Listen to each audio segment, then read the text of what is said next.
Bale ito po yung, sa tingin ko ng mga shortcut keys na in Word na makakatulong po sa inyo. Kasi po madalas ginagamit ko rin po itong, mga shortcut keys na 'to.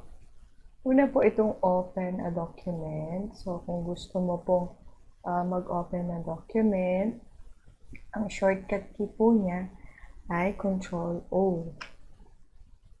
So 'pag Control-O, pupunta po kayo diyan. So kung saan nyo gustong i-open, anong gusto nyo open na document. So, makikita nyo po dyan, no? Imbis po na i-click nyo pa po itong file, open, yan. So, mas madali na po yung Control-O. Na po. Pag gusto nyo naman po mag-new document, ang pipindutin nyo lang po ay Control-N. So, pag pinindot nyo po yung Control-N, mag-new document na po kayo. Tapos po, kung gusto nyong i-open yung print window, click nyo lang po, Control P. Dapat po yung Control, naka-hold lang po siya. Ano po? Control P. So, pupunta ka po dito sa print dialog, no? Pwede mo na pong ipiliin kung ano yung printer mo dyan, yung bawa. Kasi piprint mo na po siya. Pwede mo rin pong kung lahat ng page ay gusto mo i-print, print na lang po. Pag hindi naman po, yung sa pages po niya, na po, makikita nyo, lagay mo lang po dyan. Tapos makita mo rin po yung size ng letter o ng document mo. Letter po siya o legal or kung ano man pong size yan. Na po. Tapos po, kung gusto mong i-save yung document, imbis na pupunta ka dito, file, save, Control S lang po. Masisave na po yung document.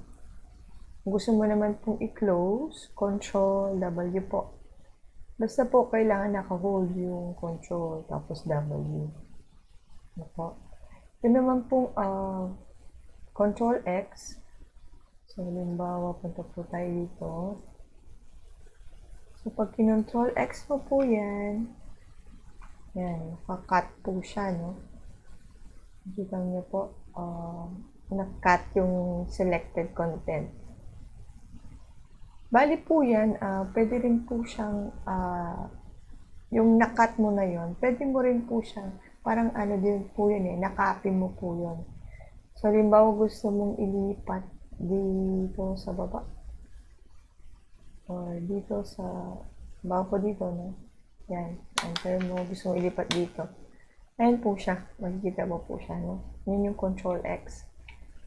Ang kaibahan niya po sa Control C. Ito po. Control C, yung copy. Yung selected document. Pag kinontrol C mo po, hindi po mawawala itong kinapi mo. So, ikakopy mo lang po yan. Bawa ito, gusto mo i-copy dito sa baba. Yan. Yan po. Yan lang po. Control C po yung copy. Tapos Control V naman po yung pag-paste, no? Control C, Control V. So, ang kaibahan po niya sa Control X, ito po, pag kinontrol X mo, matatanda, makakat po yung portion na yun. Pero pwede mo siyang i-paste. Yan, bawal lipat mo lang siya. Yung Control C po, ayan, Control C, makakopy mo siya, tapos pwede mo na po siyang i-Control V o i-paste. No? Kung saan mo siya gustong i-paste. Tapos po, itong, kung gusto mong i-select po yung lahat ng document, Control A lang po. Ayan. Gusto mong i-select na lahat ng content ng document. Control A. Tapos gusto mo siya i-copy, Control C. Tapos Control V lang po. No? Kung gusto mo niya i-copy sa new document, Control N. No? New document. Okay po. Yung Control V po, punta po tayo dito. Halimbawa, gusto mo pong i-bold yung part na to. Yan. Imbis na pupunta ka po dito, gagamitin mo yung mouse mo. Control B lang po, mabobold na siya.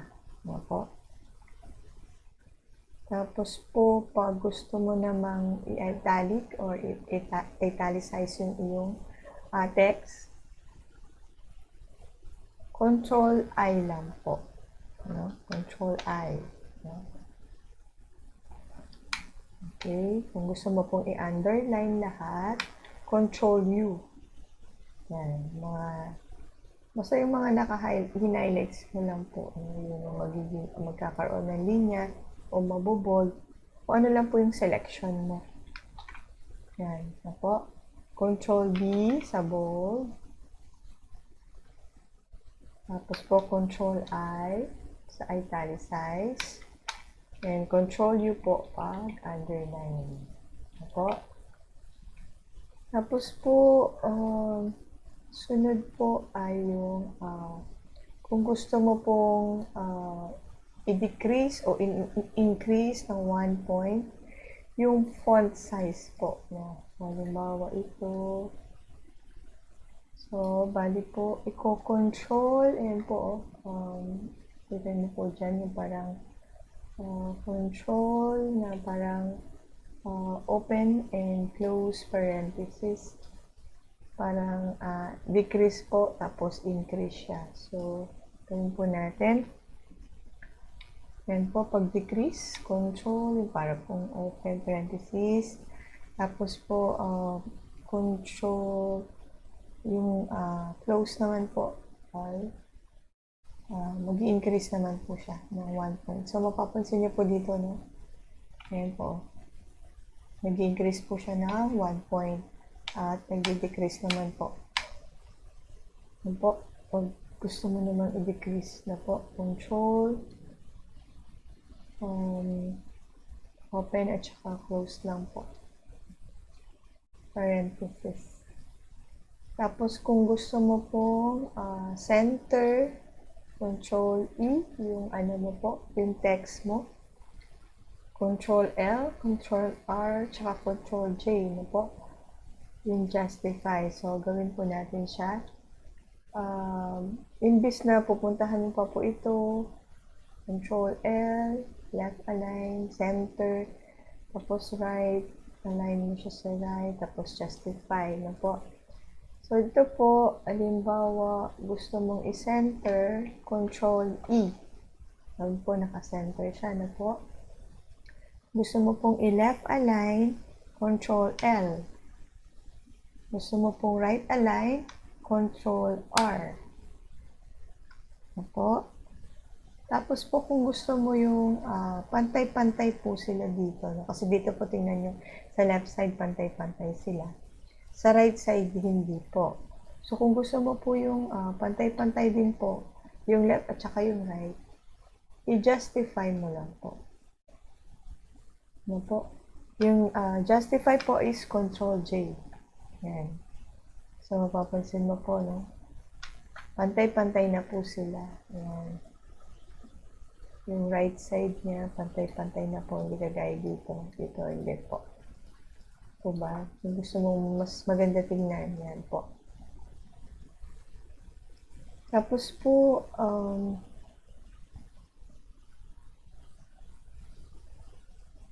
halimbawa na po, nag-control P ka. Tapos nagkamali ka, hindi pala dapat control P. Press mo lang po yung escape, no?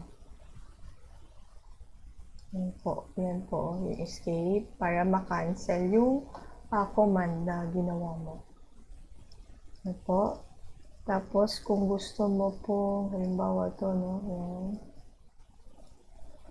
Halimbawa, nagkamali ka, Control Z, no? Tapos, kung gusto mo pong ibalik yung ginawa mo, Control, yan po siya, Control Z, tsaka Control Y. Yung Control Z po, undo. Yung Control Y po, ayan, is redo. So, halimbawa po ito, Control Y, left align ulit, Control Z, justified ulit. Yan po siya. Yun po yung halimbawa, may ginawa ko tapos magkamali ka, i-undo mo lang po siya. Control Z po yan. And then Control Y pag gusto mo pong i-redo. Tapos po halimbawa, ito pong gamit ng Control Home, tsaka ito pong Control End. Yung gamit po niya, halimbawa, nandito ka sa pinakababa ng document mo. Halimbawa, 100 pages yan. So, imbis na i-page up mo po yan. Pindutin mo lang po yung Control Home. Makakarating ka na po doon sa pinakaunang mo po. Beginning, no? Beginning ng iyong document. So, pag gusto mo naman po makarating sa pinakailalim, control din po, end naman. So, nandyan ka na po sa ilalim. Kaysa po yung, ba 100 pages na siya. Kaysa i-page up mo po siya, yan po, pwede mo po siyang control home or i-control end. Yan po. Kung makakarating ka sa beginning at saka po sa end ng iyo po document. Yan po.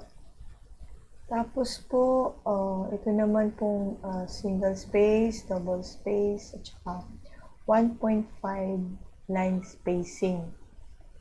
So, ang shortcut key naman po niya, kasi po di po pa pagkaganyan, no? Pupunta pa tayo dito sa paragraph, pasayusin natin siya kung double siya, or 1.5, ganyan, double space halimbawa. Dito po, dun sa shortcut key po, i-press po lang po Control 1. Yung Control 1 po ay single spacing. Na po. Yung Control 2 ay double spacing. Tapos yung Control 5 po, yung 1.5 spacing. So, Control 1 po, single space, Control 2, double space, at Control 5, yun po yung 1.5 spacing. Na po. Tapos po, kung gusto mo pong i-check yung iyong grammar, no? Pag-press mo lang po yung F7, no? Makikita mo po, yun po yung niya. May grammar check na po dyan. Ano po? Makikita mo siya. Yun po, naka-highlights pa siyang ganyan. Yan. Kita mo po siya yan. Kita niya. Ano po? Yan naman po yung purpose. Yun naman po yung ng F7.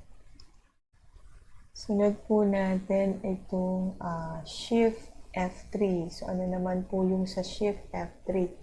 Yung sa Shift F3 po, makikita niyo po dyan, change the text in Microsoft Word from uppercase to lowercase or a capital letter at the beginning of every word. So, gawin po natin siya dito. Highlights po natin. So, press po natin Shift F3. Kita niyo po, parang nag-caps lock po siya, no? So, naging capitalized po nung lahat ng letter.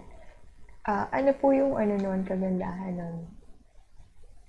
Kasi po, imbis na i-type mo po siya ulit para ma-caps lock, no? Yan. Automatic na po siya nun. Shift F3. Ano po? Dito rin po, meron po siya dito. Kaya lang, mas maganda nga po yung hindi ka nagagamit ng mouse, no? Kasi minsan, pag gumagamit tayo ng mouse, parang sumasakit din yung natin, yung kamay natin. So, at least pag keyboard, medyo maggalaw yung kamay, hindi masyadong nagmamanyit na po yung mga kamay natin. Tapos po, ito pong Control H, display the replace dialogue, define and replace text. specific formatting, or special items. So, pag kinontrol H mo po, halimbawa, yan, may hinahanap kang word na gusto mo siyang palitan. Output, industrial. Halimbawa, ito po, control H. So, anong hinahanap ng word? Halimbawa, hinahanap ng word ay industrial. So, pag pinind mo yan, makikita mo po yan ang hinahanap niya. Lahat po ng word na industrial, yan, hanapin po niya.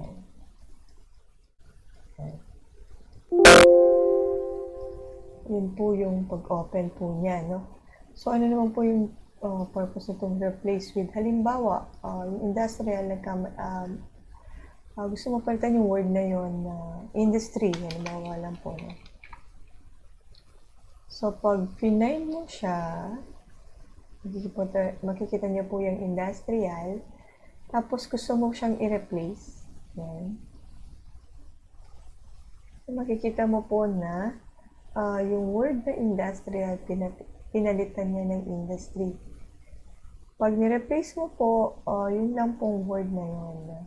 Pero kung replace all po, lahat po ng word na may industrial, papalitan po niya ng industry. So, yun po yun, yung purpose ng yung replace na yan, no? Opo. So, undo po natin yung mga ginawa natin. Wait lang po. Okay. Tapos po, sunod po ay control enter. So, ano naman po yung control enter? Halimbawa po, itong paragraph na to, gusto mo siyang ilipat sa kabila page, no? Madalas po, ini-enter natin yan na ganyan, para makarating siya doon. Pero yung, kung ipipress mo po yung control enter, mapapansin mo po na hindi mo na kailangan mag-enter na. Nagkaroon na po siya ng lumipat na po siya sa kabila. So, kung titingnan po natin yan, makikita natin na nagkaroon siya ng page break. Na po. Yun naman po yung insert page break or control enter. No? So, mas madali po yun kaysa hanapin po insert ganyan. Sumunod po ay kung gusto mo insert ng link or hyperlink, control K lang po. Yan, so mag-insert ka na po dyan. Text to display, yan po, yung ano po niya, kanya pong shortcut key. Tapos po ito pong control M, kung gusto mo pong i-indent yung isang paragraph. Yan, nakita niyo po, nag-indent po siya. No? So, imbis na pumunta ka po dito, paragraph, o mag-indent ka dyan. Yan, indentation, mag-ganyan. Ganun lang po, control, M. Yan. Yung hang naman po, imbis na pumunta ka rin dyan, tapos, ihahang mo siya. Ang ipipress mo naman po ay control T. Opo, control T. Yan po. Kita nyo po, nag-hang siya. Yan. Yan po. Yan po yung madalas po na ginagamit ko, no? Sa na mga shortcut keys, no? Na nakakatulong po sa akin. At sana po ay nakatulong din sa inyo.